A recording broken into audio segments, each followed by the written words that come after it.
뉴욕의 한 저택에서 명문대를 졸업한 클리어 형제가 살았는데요. 그 집에서 이상한 냄새가 납니다. 이웃이 경찰에 신고를 했습니다.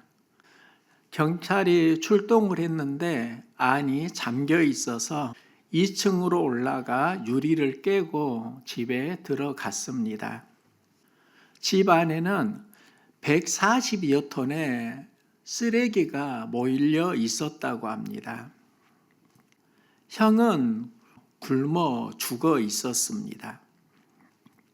형이 전신마비이고 시력이 없으니까 동생이 그를 방치하고 나갔다고 생각하고 동생 랭글리를 수배를 했습니다. 18일 동안 찾아도 그는 발견되지 않았고요. 그 형이 죽은 그 자리 바로 옆에 신문지 더미 속에서 시체로 발견이 되었습니다. 이 사건은 이렇게 종결이 됩니다. 엔지니어이고 피아니스트인 동생 랭글리가 형을 돌보는데요. 형이 눈을 뜨면 세상의 소식을 알려주어야겠다 하면서 매일 신문을 모았습니다. 그 신문이 집에 산더미처럼 쌓여 있었는데 신문지가 무너지면서 랭글리를 짓누르게 되고 그 안에 갇혀서 질식사를 한 것입니다. 형은 그 옆에서 그 상황을 보았는데 전신마비여서 도와줄 수가 없고 동생이 질식사로 죽으니까 이제 형에게 음식을 전해줄 사람이 없는 겁니다. 형도 굶어서 죽었던 사건인데요. 참 슬픈 이야기입니다. 이 클리어 형제의 사건을 보면서 마음에 안타까움이 찾아왔습니다. 그곳에 가득 쌓인 신문더미가 무엇을 의미하는 것이지? 어떻게 보면 비우지 못하고 살아가는 우리들의 자화상일 수 있겠다 하는 마음이 들었습니다. 그 집은 4층 대저택이었습니다. 그 집에 신문이 가득하니까 사람이 활동할 수 있는 공간이 비좁아집니다. 그리고 나의 공간을 잃어버리고 살다가 나중에 그 신문 더미에 깔려서 질식사를 합니다. 오늘날 우리에게 중요한 가치가 무엇일까? 우리는 많은 것을 가지려고 하는데 실은 비움일 수 있습니다. 우리 가정에도 5명이 살아가는데요. 에너지가 넘치는 아이들이 셋입니다. 그리고 우리 집에 가장 필요한 게 공간인데 공간을 확장할 게 아니라 공간 속에 자리를 차지하고 있는 많은 것을 비우는 것이 훨씬 더 지혜롭다. 이 마음을 경험할 때가 제법 있습니다. 쓰레기를 비워야 합니다. 음식물도 비워야 합니다. 비우지 않을 때 집은 엉망이 됩니다. 비울 때 공간이 생기고 공간이 있을 때 삶은 쉼을 누리고 회복을 경험합니다. 우리는 부자가 되기를 원합니다. 예수님은 어리석은 부자 이야기를 이렇게 말씀합니다.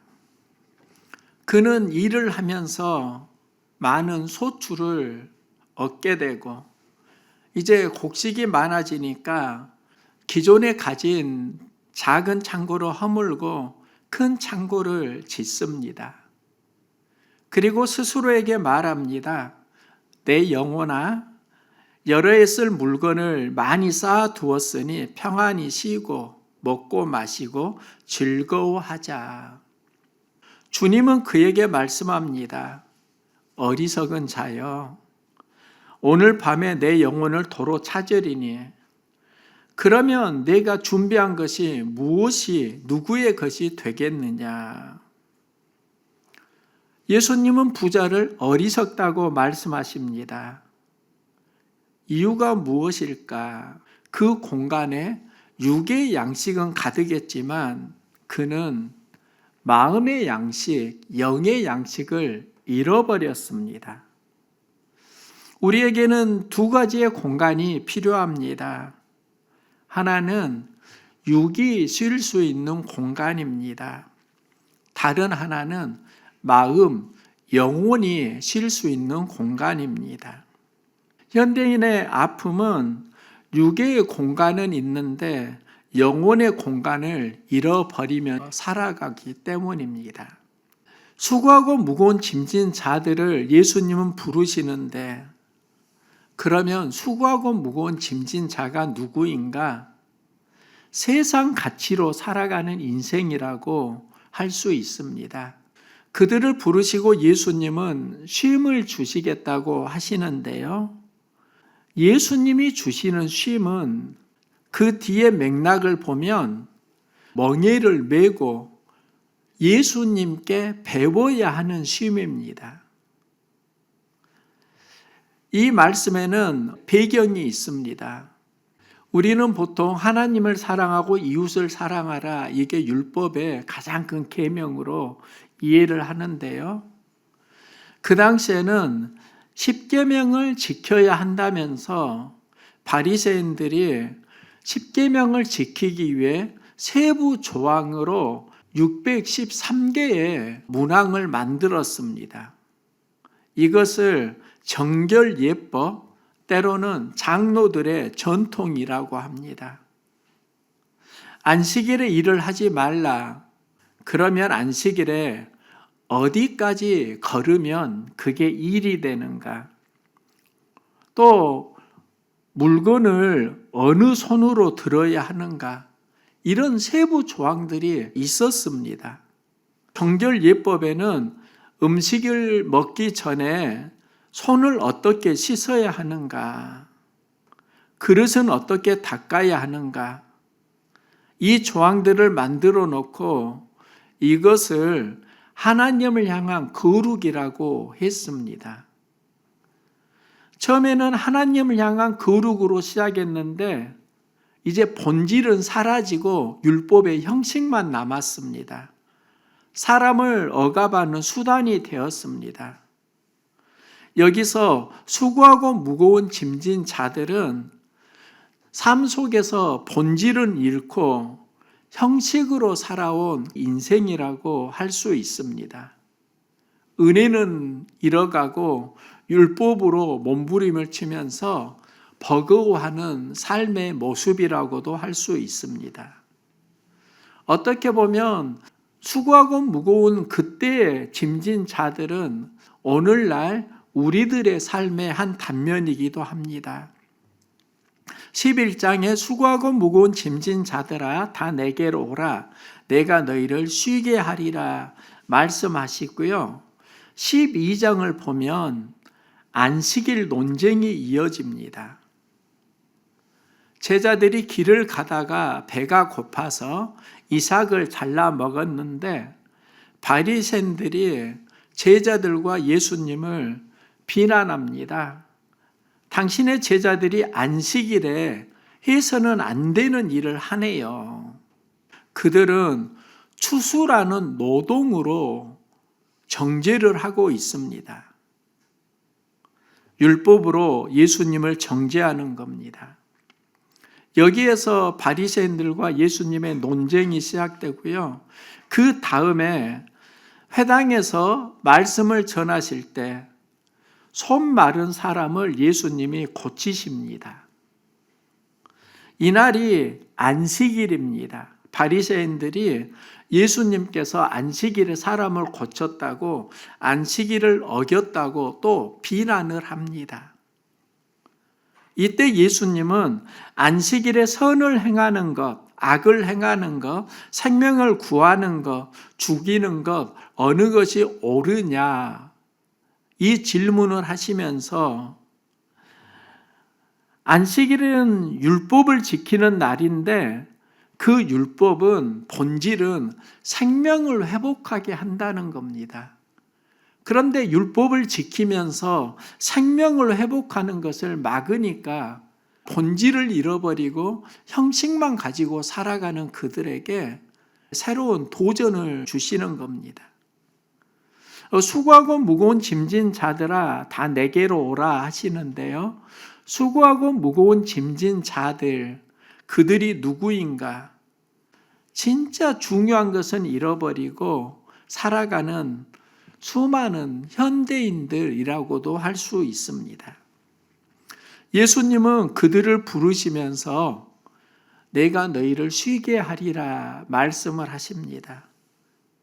그러면 우리는 이제 예수님께 가면 쉼을 얻는다고 생각하는데요.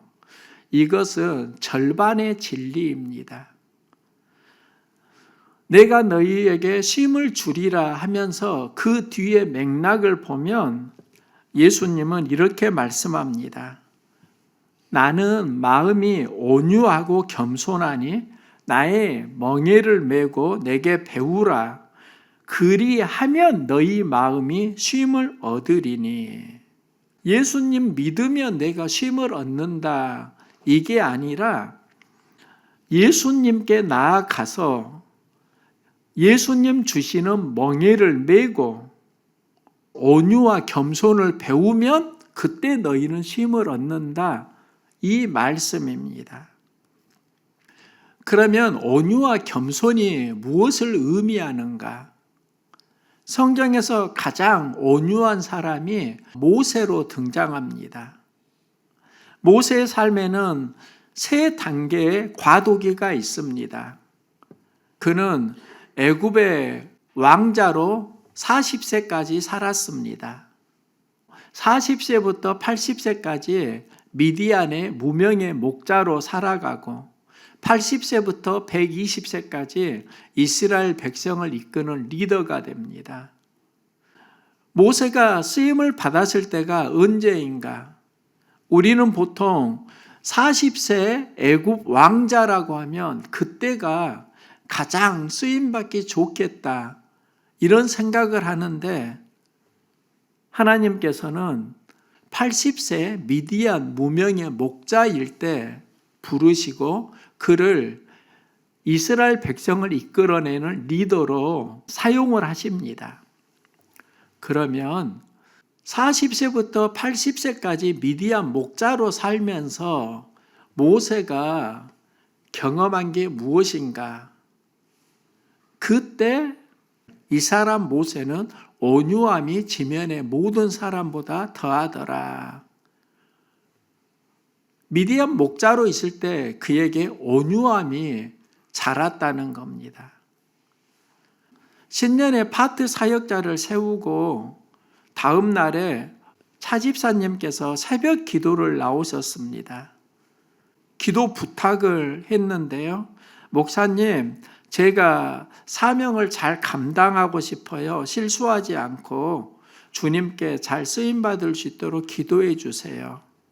그리고 자신도 파트 사역자로 세움을 받았는데 하나님께 쓰임받기 위해서 기도하는 걸 보았습니다.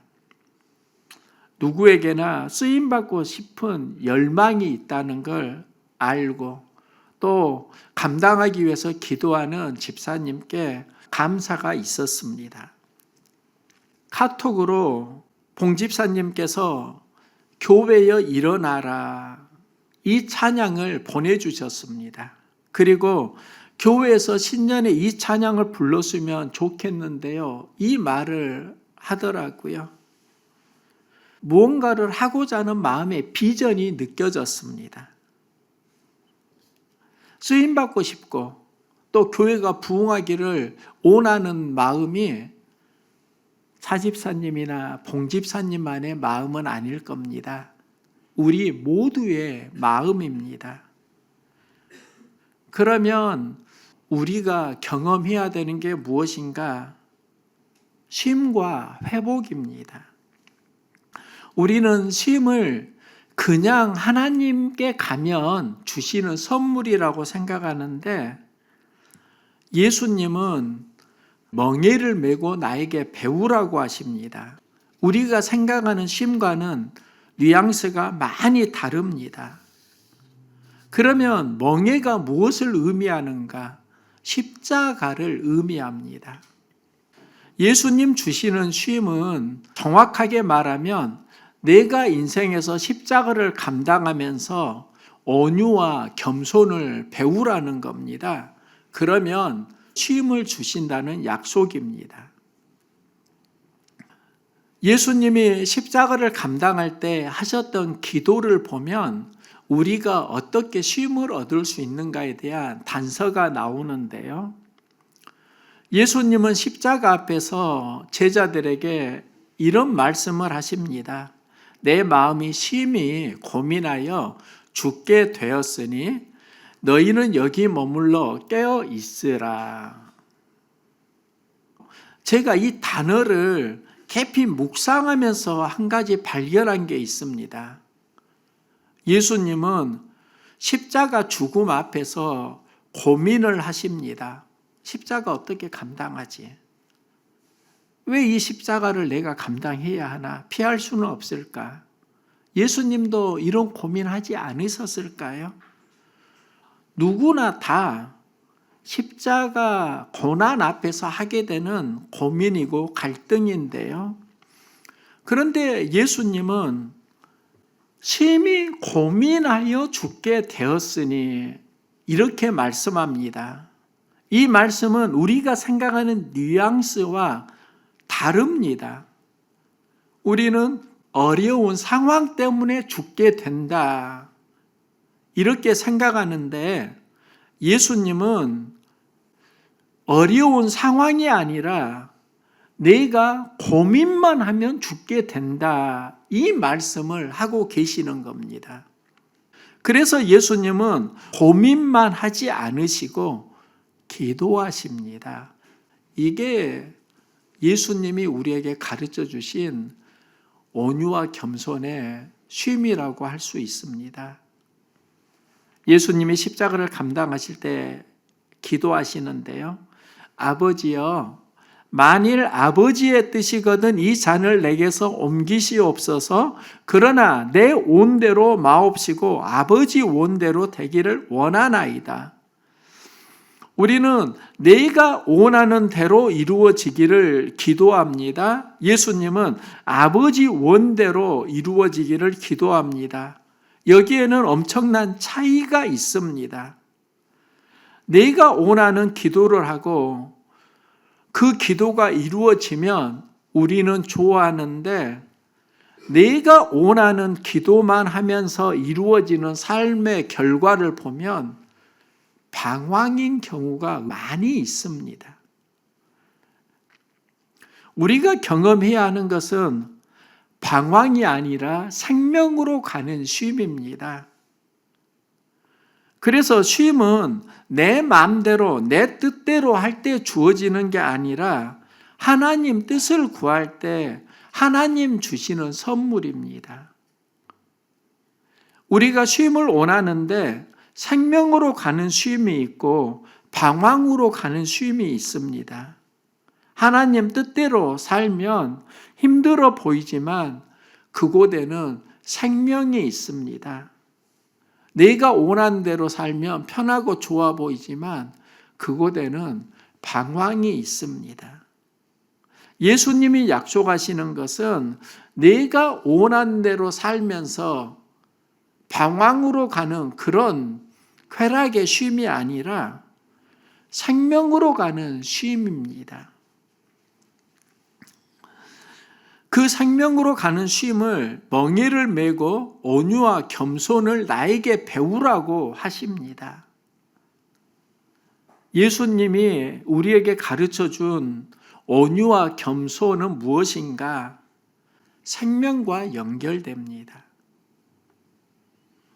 예수님은 하나님의 뜻을 구할 때 하나님 보내시는 선물을 만나는데요. 그게 바로 하늘로부터 내려오는 천사입니다. 천사는 날개에 달린 사람일까? 아니면 하나님 뜻을 구하고 살아가면서 만나는 하나님 보내신 동역자일까? 저는 하나님 보내신 동역자가 하나님의 선물이고 천사라고 봅니다. 오늘도 저는 천사를 보고 있습니다. 여러분 한 분 한 분은 하나님께서 보내주신 선물이고 하나님이 보내주신 천사입니다. 예수님이 하나님 뜻을 구할 때 그때부터 하늘에서 천사가 내려온다고 하면 우리의 삶 가운데도 하나님 온대로 살아가려고 하면 하나님께서 사람을 보내주시고요. 또 그 사람을 만날 때 우리는 새로운 쉼을 얻게 되고 또 새로운 생명의 관계를 맺어가게 됩니다. 내가 원하는 삶이 아니라 하나님 뜻대로 살아가는 생명의 삶이 되기를 원합니다. 그러면 천사가 옵니다. 하나님 뜻을 구하지 않고 내가 원하는 대로 살아가면 우리 안에 어느덧 마귀 사단이 찾아옵니다. 쉼이 아니라 방황하게 됩니다. 그래서 우리는 내 안에 쉼을 얻으려고 하면 어떻게 해야 하는가? 내가 가진 것은 비우고 하나님 주시는 것으로 채워지기를 소망합니다. 이게 내 원대로 마옵시고 아버지 원대로 되기를 원하나이다. 예수님의 십자가 기도이고 그 십자가 기도가 예수님이 멍에를 메고 온유와 겸손을 배우라는 말씀하고 연결됩니다. 히브리 기자는 말합니다. 믿음의 주요 온전케 하시는 이인 예수를 바라보자. 그는 그 앞에 있는 기쁨을 위하여 십자가를 참으사 부끄러움을 개치 아니하셨다. 왜 예수를 바라보자고 하는가? 그 당시 문화를 보면 많은 핍박이 있었습니다. 그리고 방황도 있었습니다. 두려움도 있었습니다. 그들을 향해서 예수를 바라보자. 그런데 어떤 예수인가? 부끄러움을 참으시고 십자가를 감당하신 예수님, 그 예수님이 기쁨을 위해서 그 일을 하셨다라고 말합니다. 그러면 기쁨이 어디에서 오는가, 쉼이 어디에서 오는가를 알 수 있습니다. 십자가 앞에서 진정한 쉼이 아니라 십자가를 감당할 때 하나님 주시는 선물이 진정한 안식이고 쉼이고 평안이고 기쁨입니다. 예수님은 우리에게 쉼을 주시기 위해 말씀합니다. 수고하고 무거운 짐진 자들아 내게로 와 내가 너희를 쉬게 할게. 그러면 쉼이 의미하는 것은 무엇인가? 쉼은 회복을 의미합니다. 건강한 사람과 아픈 사람의 가장 큰 차이점이 있습니다. 건강한 사람이 아프지 않는 게 아닙니다. 그런데 건강한 사람은 아플 때 빨리 회복합니다. 건강이 안 좋은 사람은 아플 때 회복력이 많이 느립니다. 제가 건강 관리를 하는데요. 건강이 회복하고 연결된다는 걸 알았습니다. 나이를 먹으면 근력이 많이 떨어지는 게 일반적이지만 운동을 하면 근력이 자라기도 합니다. 제가 아직은 젊은이들에게 힘이 크게 밀린다는 생각은 솔직히 안 합니다. 그런데 젊은이들과 나이 차이가 하나 있는데 젊은이들은 피곤해도 빨리 회복이 되는데 나이를 먹으니까 그 회복력이 젊을 때와 많이 다르다는 걸 알았습니다. 그래서 건강하다는 건 회복력이 있다는 것이고 그 회복력은 어디에서 생기는가? 잘 먹고 잘 쉬어야 합니다. 영혼의 회복력은 어디에서 생기는가? 말씀을 잘 먹을 때, 그리고 말씀 안에서 우리의 영혼이 쉼을 누릴 때 회복력이 살아납니다. 수고하고 무거운 짐진 자들아, 내가 너희를 쉬게 하리라. 나에게 오라. 그러면 예수님께서는 생명으로 가는 회복을 약속하십니다. 그 생명으로 가는 쉼의 회복이 어떻게 예수님이 우리에게 주시는 선물이 되는가? 멍에를 메고 온유와 겸손을 예수님에게 배우는 겁니다. 이 멍에가 십자가이고 온유가 길들여지는 걸 의미한다고 하면 그게 바로 아버지 내 온대로 마옵시고 하나님 온대로 되기를 원하나이다. 비움의 기도입니다. 내가 원하는 것으로 살아왔던 우리 인생이 이제 하나님이 원하는 것으로 새로워질 수 있기를 소망합니다. 여기서 우리의 영혼은 진정한 생명, 회복을 경험한다는 겁니다. 이게 역설이지만 진실입니다. 우리 안에 많은 게 있습니다. 육신의 정욕으로 향하는 내가 있고 또 세상의 욕망으로 향하는 나도 있습니다. 상처와 아픔에 감정의 쓰레기도 많이 있습니다. 이것을 내려놓으면 새로운 공간이 생깁니다. 그 공간을 무엇으로 채울 것인가? 하나님 원대로 하옵소서. 말씀으로 채우게 될 때 예수님은 여기에서 너희가 쉼을 얻는다고 말씀합니다. 하나님 주시는 쉼입니다. 온유와 겸손을 배우면서 하나님 주시는 쉼과 회복을 경험해 갈 수 있기를 소망합니다.